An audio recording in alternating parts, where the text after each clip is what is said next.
Des morts à Tokyo, des morts à Kyoto, des morts à Shibuya.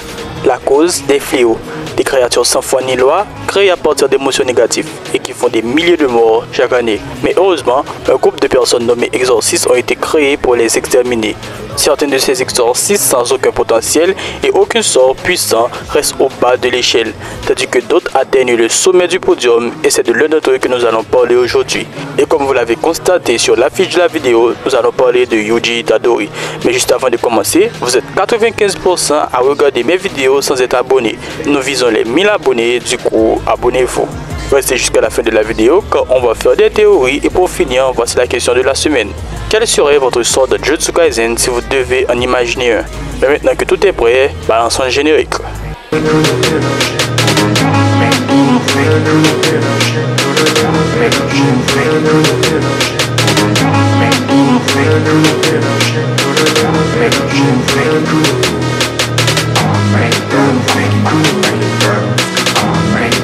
Certains pensent que Ryomen Sukuna est le roi des fléaux.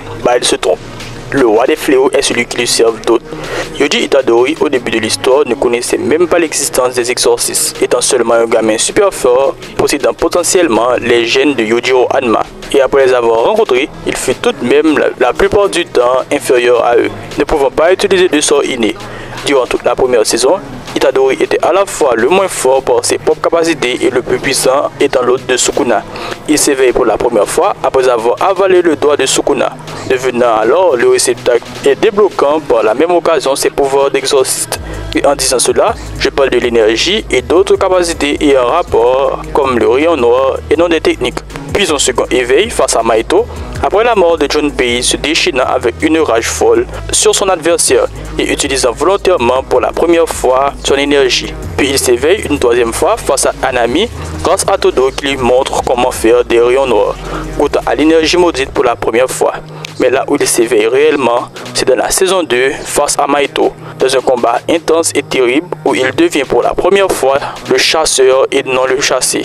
Grâce à l'aide de Todo, il devient plus fort physiquement mais aussi psychologiquement, affrontant ses adversaires en sachant ce qu'il a à perdre et ce qu'il gagne en se donnant à fond. Si vous êtes anime only et que vous ne voulez pas vous faire spoil pour la partie manga, abonnez-vous, likez, partagez et à la semaine prochaine. Mais ceux qui lisent les scans ou que les spoilers ne les dérangent pas, continuons. Durant l'attaque mortelle, Yuji n'évolue pas spécialement, il acquiert plutôt de l'expérience et grandit ses connaissances sur l'exorcisme. C'est plutôt dans l'arc Shinjuku que Yuji Itadori subit son entraînement qui le met en tant qu'exorciste, non. Plutôt en tant que fléau de classe S. Après le combat magistral de Gojo et de Sukuna, la nouvelle génération reprend la relève et c'est à ce moment que Yuji démontre ses compétences, dévoilant premièrement une résistance extraordinaire, mais plus précisément face aux attaques de Sukuna.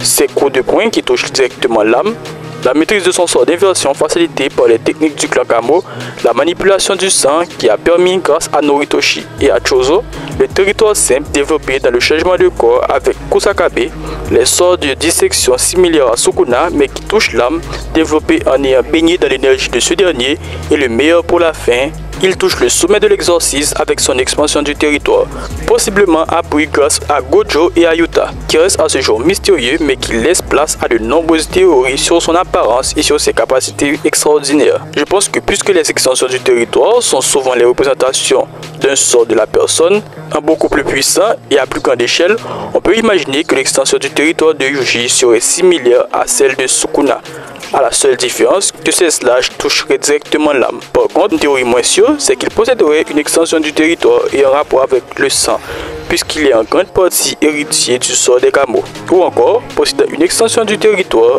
et un rapport avec l'antigravité qui a été le sort de la mère de Yuji. Mais ce qui serait super, c'est que Gege nous sorte une extension du territoire ayant aucun rapport avec tout ça, comme il l'avait fait pour le retour de Gojo, entre guillemets Yuta. Et vous, faites-moi part de vos théories dans les commentaires et répondez à la question de la semaine. À la semaine prochaine, au revoir et à bientôt.